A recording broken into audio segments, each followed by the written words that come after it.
Abra a sua Bíblia no livro de 1 Reis, no capítulo 17. 1 Reis, no capítulo 17, nós vamos ler alguns versos iniciais neste capítulo. Você que está também nos assistindo pela internet, que Deus te abençoe e fale contigo mais uma vez, da mesma forma como tem falado todas as vezes aos nossos corações. 1 Reis, capítulo 17, nós vamos ler a partir do verso 1. Amém? Amém? Amém. Vamos ler então, capítulo 17, a partir do verso 1. Diz assim: Então Elias, o tisbita dos moradores de Gileade, disse a Acabe: Vive o Senhor, Deus de Israel, perante cuja face estou, que nestes anos nem orvalho nem chuva haverá, senão segundo a minha palavra. Depois veio a ele a palavra do Senhor, dizendo: Vai-te daqui e vira-te para o oriente, e esconde-te junto ao ribeiro de Querite, que está diante do Jordão. E há de ser que beberás do ribeiro, e eu tenho ordenado aos corvos que ali te sustentem. Foi, pois, e fez conforme a palavra do Senhor, porque foi e habitou junto ao ribeiro de Querite, que está diante do Jordão. E os corvos lhe traziam pão e carne pela manhã, como também pão e carne à noite, e bebia do ribeiro. E sucedeu que, passados dias, o ribeiro se secou, porque não tinha havido chuva na terra. Amém. Senhor, mais uma vez nós louvamos o teu nome, te agradecemos por este privilégio e oportunidade que o Senhor mesmo nos dá, em estarmos na tua presença, para louvarmos o teu nome, mas na certeza de que na tua fidelidade o Senhor também fala conosco, nos dando palavra de direção, nos dando palavra de orientação, nos mostrando o caminho certo a seguir, nos mostrando o alvo que é Cristo em nossas vidas a cada dia. Continua falando conosco nessa manhã, para a honra, glória e louvor do teu nome é que nós oramos te pedindo em nome de Jesus. Amém. Louvado seja o nome do Senhor. Eu quero compartilhar com os irmãos algo que tenho aprendido nestes dias. É interessante que nós ouvimos isso sempre, que nós estamos sempre aprendendo. Eu nasci num lar onde os meus pais eram já evangélicos, então posso dizer que há 39 anos eu venho aprendendo. E eu espero, se o Senhor não vier buscar arrebatar a sua igreja antes, estar aprendendo até o dia da vinda do Senhor, né? E nós temos aprendido. E eu quero compartilhar algo com os irmãos nesta manhã sobre fé. Sobre fé. Nessa passagem que nós lemos, nós não vamos ler, mas os versos anteriores do capítulo 16 de 1 Reis, fala sobre Acabe, este rei que foi citado no primeiro verso do capítulo 17 que nós lemos. Acabe foi um rei que reinou em Israel, foi o sétimo e pior rei de Israel. Foi o sétimo rei de Israel, mas a Bíblia, os relatos históricos nos mostram que foi deles o pior. E foi o pior porque Acabe, ele não fez aquilo que agradava ao Senhor.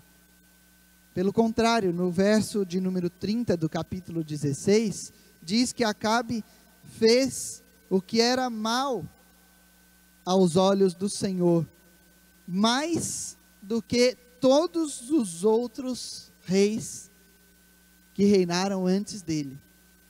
Então ele fez o que era mal aos olhos do Senhor. Por isso, ele foi o pior dos reis de Israel. E os relatos mostram, a Bíblia nos relata, que Acabe casou com Jezabel. Jezabel, filha de Etibaal. Eu estou citando apenas para chegarmos aonde o Senhor tem nos mandado. Para que você se aprofunde no conhecimento, é preciso você ler em casa, é preciso você buscar, meditar, e é preciso que você venha na escola bíblica dominical. Aí você vai se aprofundar um pouquinho mais. Mas Jezabel era filha de Etibaal. E diz que Jezabel, ela era cuidadosa, ela servia a Baal. Ela era zelosa no culto a Baal. Adorava ídolos, se prostrava diante de ídolos. E Acabe, sendo já um rei, que fez aquilo que era mal aos olhos do Senhor, ainda se junta, né? A tampa e a panela.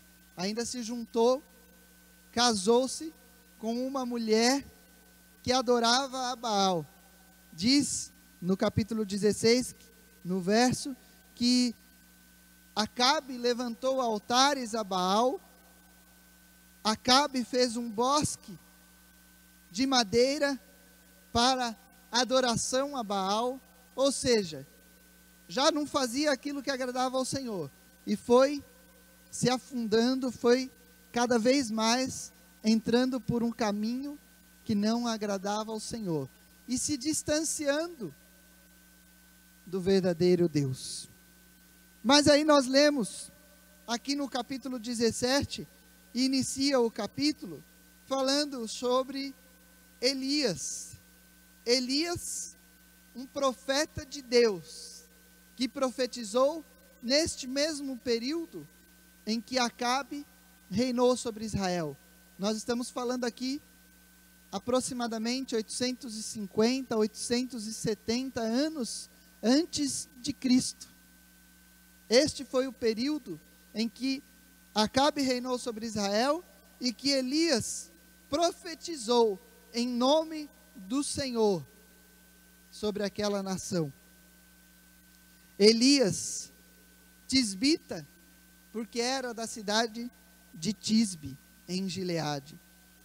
E Elias já começa profetizando a Acabe, aqui nós vemos no verso 1 do capítulo 17, dizendo o seguinte: vive o Senhor Deus de Israel, perante cuja face estou, que nestes anos nem orvalho nem chuva haverá, senão segundo a minha palavra. Os adoradores de Baal criam que Baal era quem controlava a chuva.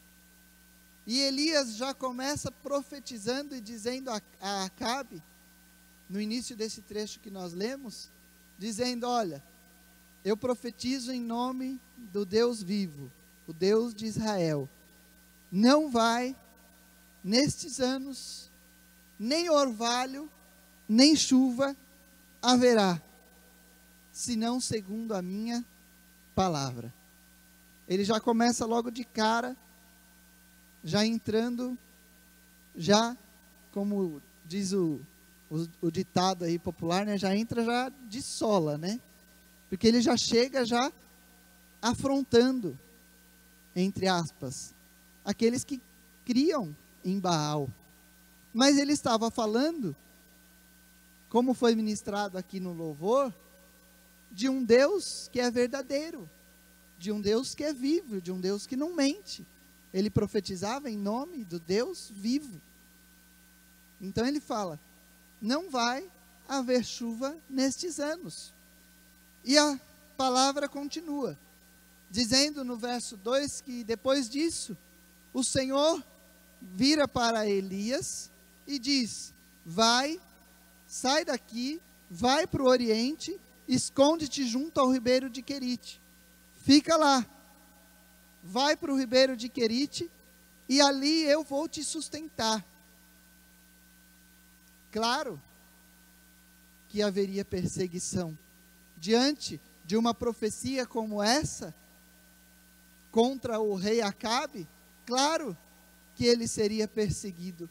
E o Senhor, então, dirigindo a vida de Elias, fala: vai para lá, vai para além do Jordão, vai para o ribeiro de Querite, e ali eu vou te sustentar. Ele fala assim a partir do verso de número 4: há de ser que beberás do ribeiro, e eu tenho ordenado aos corvos que ali te sustentem. E no verso seguinte continua dizendo que Elias obedeceu à voz do Senhor, ele foi para o ribeiro de Querite, habitou junto ao ribeiro de Querite, os corvos lhe traziam pão e carne pela manhã, pão e carne à noite, e ele bebia do ribeiro. E no verso de número 7 diz que aquela palavra que Elias profetizou para o rei Acabe, ela se cumpriu. Sucedeu que, passados dias, o ribeiro se secou, porque não tinha havido chuva na terra. Não choveu. Eu disse que nós vamos falar um pouquinho sobre fé, compartilhar um pouquinho sobre fé. É importante que você, que eu, que nós guardemos muito bem isso nas nossas mentes e nos nossos corações. Deus tem um propósito específico para a minha e para a sua vida. Deus tem propósitos para as nossas vidas nessa terra, para mim e para você, mas Deus tem propósitos para mim e para a sua vida além do porvir. Nós ouvimos nesta manhã um pouco sobre o arrebatamento. Deus tem algo preparado que é muito melhor do que isso que nós estamos vivendo nestes dias. Nós não conseguimos contemplar, a mente humana não consegue imaginar aquilo que são os propósitos de Deus determinados e preparados para mim e para a sua vida. É importante que nós tenhamos isso muito claro nas nossas mentes e nos nossos corações. Que Deus tem propósitos para as nossas vidas. Deus tem algo para as nossas vidas. A palavra do Senhor se cumpriu na vida do profeta. Ele bebia a água do ribeiro, ele comia pela manhã, ele comia à noite, e o Senhor sustentava a sua vida. Nessa passagem nós podemos perceber que houve a fé colocada em prática. Elias cria, ele confiava num Deus vivo e verdadeiro, mas ele coloca essa fé em prática, porque ao ouvir a voz do Senhor, ele profetiza, ao ouvir a voz do Senhor, ele obedece e vai para o lugar aonde o Senhor determinara que ele fosse, independente de qualquer circunstância momentânea da sua vida. Havia algo maior na vida, permanecer confiando no Senhor, independente dos momentos da sua vida, independente das situações e circunstâncias que ele estava passando, ele continua crendo, obedece e vê a promessa do Senhor, vê aquilo que o Senhor falou com ele se cumprindo em sua vida. Mas eu quero que você abra agora lá em Hebreus. Se você quiser, se você tiver aí como marcar 1 Reis, deixa marcado. Mas abre lá em Hebreus, no capítulo de número 11 agora. Uma passagem bastante citada. E podemos dizer assim, não sei se com profundidade ou superficialmente, mas até bastante conhecida, a passagem de Hebreus, no capítulo de número 11.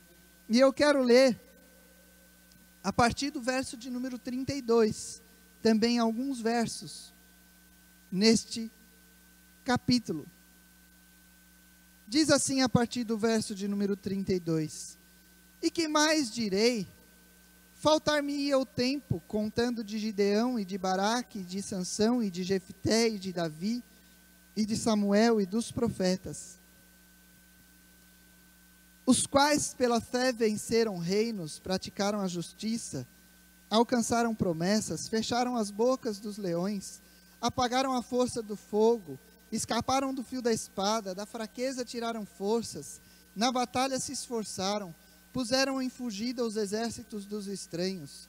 As mulheres receberam pela ressurreição os seus mortos. Uns foram torturados, não aceitando o seu livramento, para alcançarem uma melhor ressurreição. E outros experimentaram escárnios e açoites, e até cadeias e prisões. Foram apedrejados, serrados, tentados, mortos a fio da espada.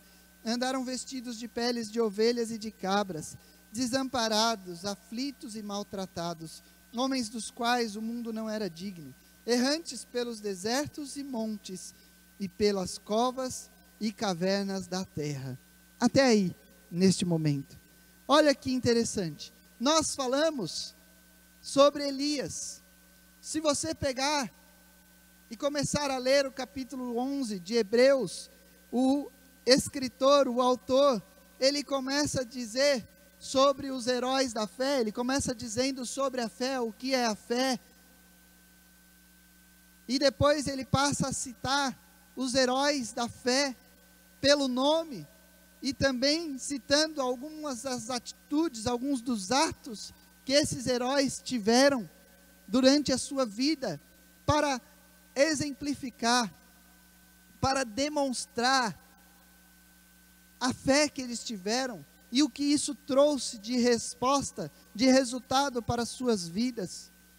Mas quando chega aqui no verso de número 32, ele escreve da seguinte forma: o que mais eu vou dizer? Falta-me tempo, faltar-me-ia tempo contando de Gideão, e cita mais alguns nomes, de Baraque, de Sansão, de Jefté, de Davi, de Samuel e dos profetas. Quando ele fala dos profetas, ele está incluindo o profeta Elias, porque ele poderia citar cada um desses e muitos outros, e poderia citar também a vida de Elias. E quantas coisas aconteceram na vida de Elias que nos trariam ensinamentos, que nos trariam exemplos de ações de fé. E qual o resultado dessa atitude de obediência? Ele fala, não dá para citar todo mundo, não dá para eu citar todos aqui, como muitas vezes nós dizemos, faltariam folhas, faltariam espaços, o livro ficaria muito grande, o tempo seria curto para citar. Quantos outros exemplos nós temos de homens que agiram mediante a fé e tiveram respostas, consequências na sua vida pela fé que tiveram em Deus. Mas na sequência, ele começa dizendo de algumas coisas que esses homens passaram. Isso é algo interessante que eu também quero compartilhar com os irmãos e tenho aprendido nestes dias. Olha só, nós acabamos de ler, ele começa dizendo, estes homens, estes profetas, pela fé, é a primeira coisa que ele fala, pela fé, ou seja, tudo isso que ele vai descrever daqui para frente, aconteceu pela fé destes homens, em Deus, no Deus vivo. Pela fé, venceram reinos, praticaram a justiça, alcançaram promessas, fecharam a boca dos leões, apagaram a força do fogo, escaparam do fio da espada, da fraqueza tiraram forças, na batalha se esforçaram, puseram em fugida os exércitos dos estranhos. As mulheres receberam pela ressurreição os seus mortos, uns foram torturados, não aceitando o seu livramento, para alcançarem uma melhor ressurreição. Outros experimentaram escárnios e açoites, e até cadeias e prisões. Foram apedrejados, cerrados, tentados, mortos a fio de espada, andaram vestidos de peles de ovelhas e de cabras, desamparados, aflitos e maltratados, errantes pelos desertos e montes e pelas covas e cavernas da terra. É importante que eu e você tenhamos entendimento que nós precisamos agir. A fé em Deus nos leva a uma atitude. E essa atitude, essa ação, tem que ser uma ação de obediência. Se existe fé, tem que haver obediência. Quando nós temos fé em Deus, nós temos atitude, nós temos ação, e esta ação é uma ação de obediência. Parece contraditório, mas mesmo que essa ação seja, fique parado, não se mova, é uma ação de obediência à ordenança do Senhor.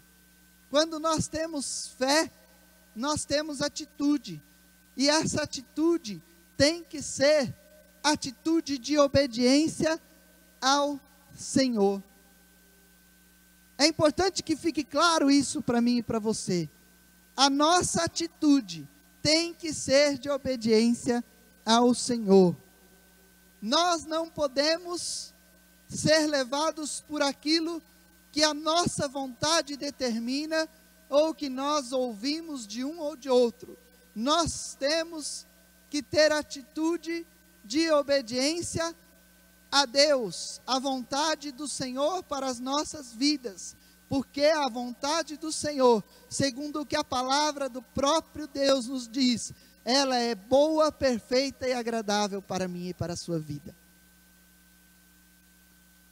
Mas quando nós lemos estes versos do 33 ao 38, fica claro aqui uma divisão. Os versos 33 e 34, eles dizem de uma forma, e os versos do 34 do 35 ao 38 dizem de outra. Não sei se você percebeu isso. Eu já havia lido esse texto muitas vezes, mas nunca havia me atentado para isso. Os versos 33 e 34 mostram resultados da fé destes homens de vitória. Olha o que diz: venceram reinos, praticaram justiça, alcançaram promessas, fecharam as bocas dos leões, vitórias, livramentos, recompensa em vitória, ultrapassaram barreiras, venceram obstáculos, receberam escapes, houve ressurreição, houve vida, vitórias. Resposta, consequência de uma atitude de fé. Mas os versos seguintes, o 35, 36, 37 e 38, também mostram resposta, consequências de atitudes de fé. Mas olha o que fala: as mulheres receberam mortos, uns foram torturados, não aceitaram livramento, não receberam livramento, experimentaram escárnios, açoites, cadeias, prisões, foram apedrejados, foram cerrados, foram tentados, foram mortos, andaram vestidos de pele de ovelhas e de cabra, ou seja, não tinha nada, desamparados, sozinhos, aflitos, maltratados, errantes, vagando pelos desertos, pelos montes, pelas covas e cavernas da terra. Não está falando da fé destes homens? E olha o que eles receberam em recompensa pela fé que tiveram no Deus vivo. Receberam escárnios, açoites, prisões. Alguns foram cerrados, torturados, ficaram sozinhos, abandonados ali no deserto, andando pelo deserto. Resposta? Consequência da fé no Deus vivo. O que o Senhor ensina para mim e para você nessa passagem? O que nós aprendemos do Senhor nessa passagem? Primeiro, que nós precisamos ter atitude. Se nós temos fé, nós precisamos ter atitude. E essa atitude é atitude de obediência. Nós aprendemos que a fé traz consequências, traz resultados para as nossas vidas. E resultados de fé nas nossas vidas são momentos de vitória, são momentos de livramentos, são momentos de escape, são bênçãos recebidas, são conquistas, são barreiras que são ultrapassadas, são portas que são abertas, são vidas que já estando mortas ressuscitam, são enfermos que são curados, são chagas que são tiradas, são relacionamentos que são restabelecidos, são feridas que são curadas, são vitórias que o Senhor tem para as nossas vidas. Mas nós aprendemos também que quando temos fé, nós temos como resposta da fé que nós temos em Deus, aflições.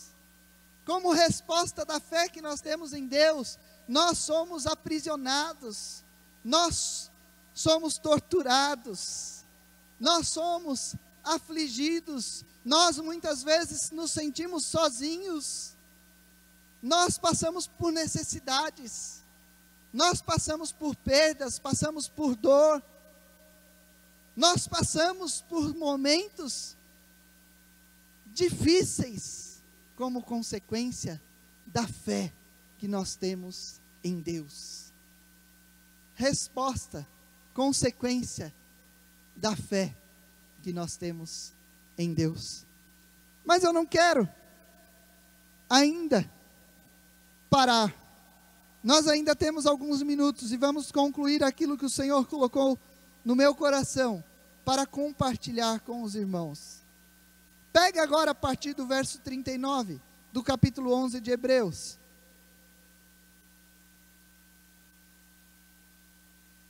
Diz assim: e todos estes, está falando de todos estes heróis da fé, todos estes homens que foram citados anteriormente, todos estes, tendo tido testemunho pela fé, não alcançaram a promessa, provendo Deus alguma coisa melhor a nosso respeito, para que eles, sem nós, não fossem aperfeiçoados. Capítulo 12, portanto nós também, pois que estamos rodeados de uma tão grande nuvem de testemunhas, deixemos todo o embaraço e o pecado que tão de perto nos rodeia, e corramos com paciência a carreira que nos está proposta, olhando para Jesus, autor e consumador da fé, o qual pelo gozo que lhe estava proposto, suportou a cruz, desprezando a afronta, e assentou-se à destra do trono de Deus. Apesar da sua fé em Deus,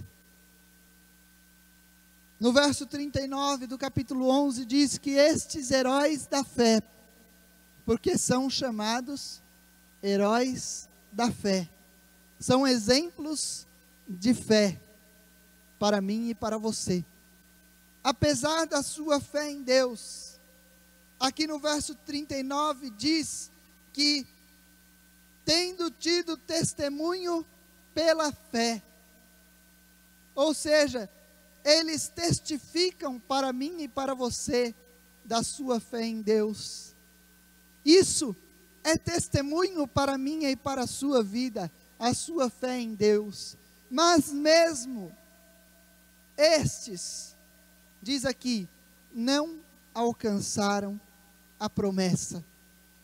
Nós precisamos fazer uma separação neste momento, para que nós entendamos aquilo que eu citei no início.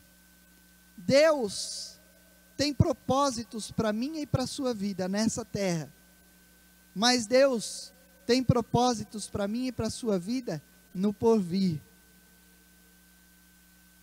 Estes homens receberam algumas promessas de Deus para as suas vidas nessa terra. Receberam algumas promessas, mas eles não viram cumprida nas suas vidas a promessa da vinda do Messias. Eles não viram cumpridas na sua vida a promessa daquele que traria a salvação. Não viram, não alcançaram a promessa da vinda do Cristo, o Messias, o Salvador, o Libertador, o Redentor. Não viram, não alcançaram esta promessa. Talvez eu e você não recebamos nessa terra todas as promessas de Deus para mim e para a sua vida. Mas existe uma promessa maior, com um propósito eterno, com um propósito que não tem fim, que nós já recebemos do Senhor. Cristo veio a este mundo, morreu em meu e em seu favor, ressuscitou como cumprimento da promessa de Deus para salvar, para resgatar, para libertar o homem e a mulher dos seus pecados, da condenação, da morte eterna. Essa promessa nós alcançamos. No verso de número 40, diz: provendo Deus alguma coisa melhor a nosso respeito, para que eles, sem nós, não fossem aperfeiçoados. A palavra do Senhor em 1 João, no capítulo 2, o verso de número 5, diz assim: mas qualquer que guarda a sua palavra, o amor de Deus está nele, verdadeiramente aperfeiçoado. Nisto conhecemos que estamos nele. Qualquer que guarda a sua palavra. Estes homens, considerados heróis da fé, morreram esperando, confiando, crendo na promessa de que haveria de vir um Messias para resgatar o homem, para resgatar a mulher dos seus pecados. Eles morreram, talvez alguns não tendo recebido a promessa terrena, mas certos de que a promessa da vinda do Filho do Homem, aquele que seria o Salvador, da humanidade, aquele que viria para nos resgatar dos nossos pecados, haveria de se cumprir. E nisto foram aperfeiçoados. Nós recebemos a promessa. Deus reservou para mim e para você um tempo em que esta promessa já se cumpriu. Cristo já veio a este mundo e pela graça nós fomos alcançados. Nós somos alcançados. Basta com os nossos lábios confessarmos e crermos que Ele é verdadeiramente o Salvador, que Ele é verdadeiramente o Redentor. Mas esta promessa não é só para mim e para você. Esta promessa foi também para Elias. Esta promessa foi também para Abraão. Esta promessa foi também para cada um destes que foram aqui citados, homens que morreram confiando na promessa, crendo na promessa, e esta promessa os tem alcançado. As promessas de Deus para mim e para a sua vida não morrem jamais. As promessas de Deus para mim e para a sua vida não morrem jamais. Elas permanecem fiéis e vivas. Elas permanecem fiéis e vivas. E mesmo que você ou eu morramos hoje, essas promessas permanecem fiéis e elas vão se cumprir nas nossas vidas. Porque o Deus que nós servimos é um Deus fiel. Portanto, a palavra do Senhor diz: nós que hoje podemos olhar e ver quantos testemunhos há, quantas testemunhas existem para testificar a fé em Cristo Jesus. Nós que estamos rodeados de uma tão grande nuvem de testemunhas, temos que fazer o quê? O que nós temos que fazer ao olhar para estes exemplos de fé? O que nós temos que fazer ao olhar para tantos que testificaram da fé em Cristo Jesus? A palavra do Senhor em Isaías 59, e verso de número 2 diz: mas as vossas iniquidades fazem separação entre vós e o vosso Deus, e os vossos pecados encobrem o seu rosto de vós, para que não vos ouça. Nós temos que buscar nos separarmos, nos distanciarmos, nos afastarmos daquilo que nos separa de Deus. E o que nos separa de Deus é o pecado. O que nos separa de Deus são as nossas iniquidades. O que nos separa de Deus é o embaraço. São as coisas que nos prendem neste mundo e não nos deixam chegar mais perto de Deus. Quantas coisas no nosso dia a dia nos embaraçam. Quantas coisas nos prendem e nos impedem de estar cada dia mais perto de Deus. Mas as vossas iniquidades fazem separação entre vós e o vosso Deus, e os vossos pecados encobrem o seu rosto de vós, para que não vos ouça. Portanto, vós, que estáis rodeados de uma tão grande nuvem de testemunhas, nós deixemos todo o embaraço e o pecado que tão de perto nos rodeia, e corramos com paciência a carreira que nos está proposta.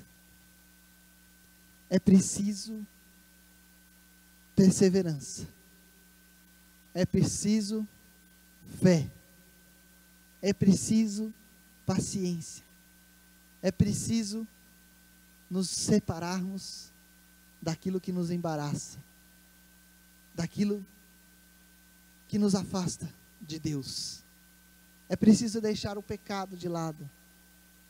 É preciso nos desvencilharmos das coisas deste mundo, para buscarmos mais a Deus. Nós corramos com paciência a carreira que nos está proposta.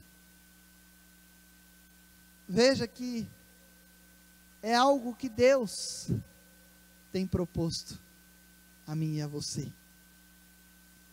Aquilo que nós passamos neste mundo é uma carreira, é um percurso, é uma caminhada que Deus propõe a mim e a você. Nós ouvimos nesta manhã na Escola Bíblica Dominical mais uma vez, e nós citamos isso para que você perceba o que você está perdendo quando você não vem. Nós ouvimos nessa manhã que nós temos que ser como trombetas, mas não de qualquer jeito. Nós não podemos ser trombetas nas mãos do Senhor de qualquer jeito, não. Nós temos que ser trombetas, nós temos que ser testemunho, mas feitos, moldados, preparados, com um metal, de um material que não se corrompe, refinado, purificado, santificado, de um material limpo. E é isso que o Senhor quer para mim e para você. O Senhor diz assim: olha, nessa carreira que está proposta, existem coisas que vão tentar sujar a sua vida. Existem coisas que vão tentar tirar a pureza que o sangue de Jesus Cristo vertido na cruz do Calvário já limpou. Veja bem, o sangue de Cristo já nos limpou. Mas o inimigo vem a todo tempo sobre as nossas vidas querer nos contaminar, nos lançar em uma situação de pecado, nos lançar em uma situação de embaraço, de forma que este pecado nos afaste de Deus, nos separe de Deus. E o Senhor diz: olha, você tem que perseverar, você tem que percorrer este caminho com paciência, com fé, com perseverança, se afastando de tudo aquilo que vai te separar de mim. Se afasta, sai fora. Ah, mas custa. Mas se você ler, e nós não vamos ler do verso 3 em diante, fala o que pode custar isso para as nossas vidas. O que pode custar isso para as nossas vidas? Custa. Mas você ainda não chegou numa situação de ter que entregar a sua própria vida, não te custou sangue ainda. Muitos foram cerrados, foram torturados, passaram por açoites, e eu creio que esses açoites sangravam. Muitos foram aprisionados, mas eles permaneceram. Eles não alcançaram a promessa nessa terra, mas através da minha e da sua vida, eles são aperfeiçoados porque guardaram a palavra, e também vão receber a promessa da vida eterna com Cristo Jesus.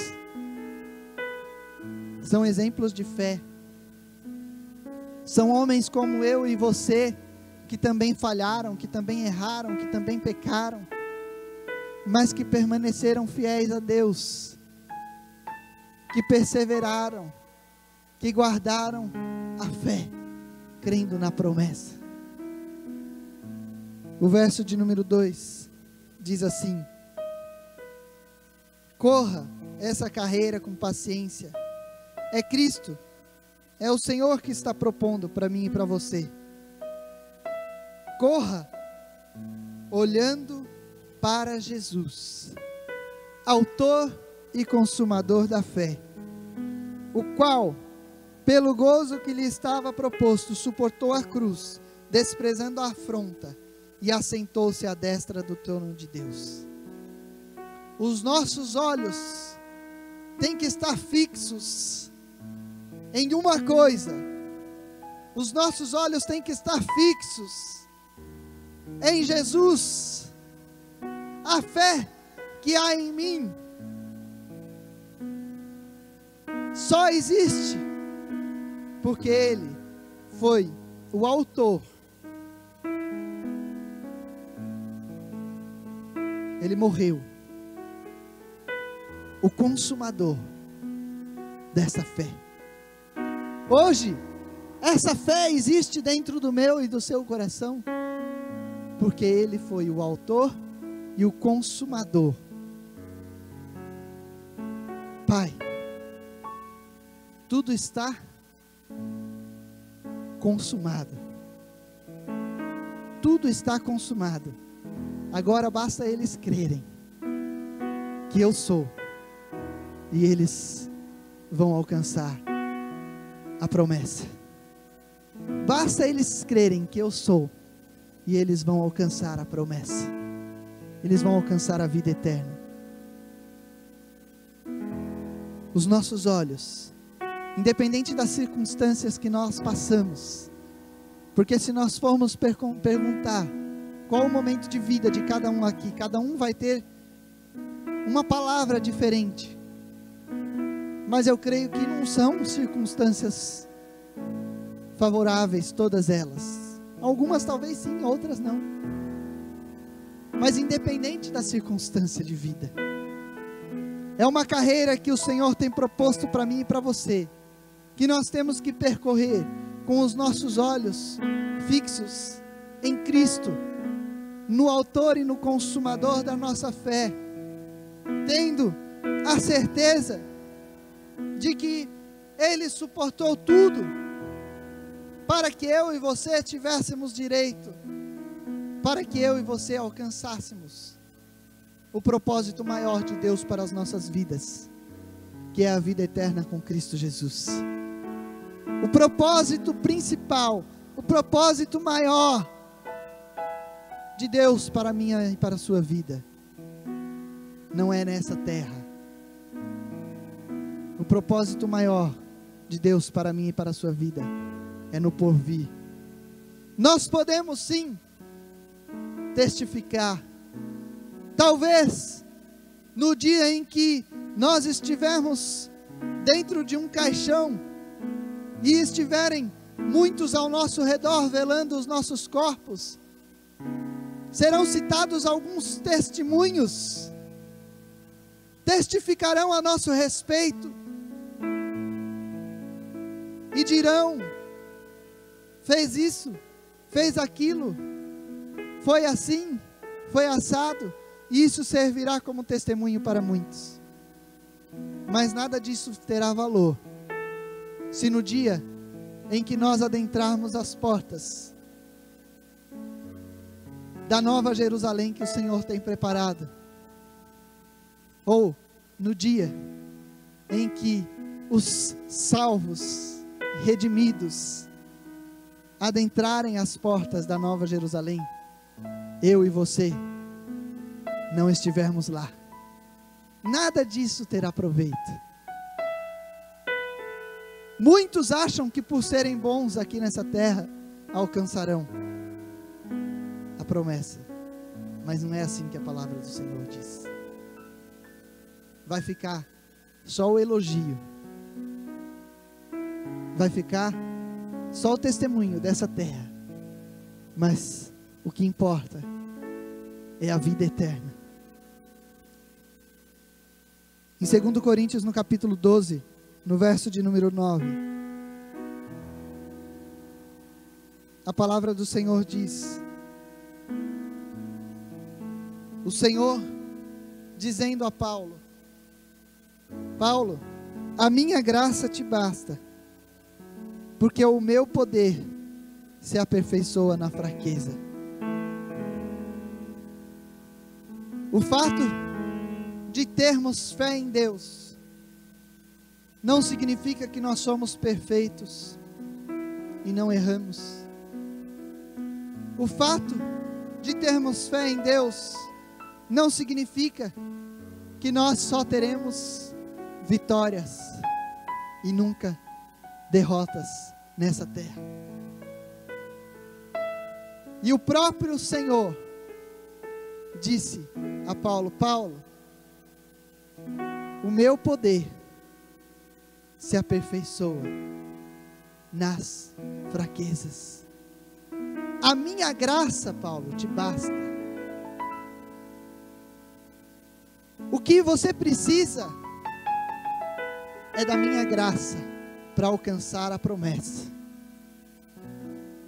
Quando você, Paulo, quando você, João, quando você, Elias, quando você, Reginaldo, Carlos, Cláudio, enfim, quando você estiver fraco, não se preocupe, permaneça fiel, porque nessa hora, o meu poder será aperfeiçoado na sua vida.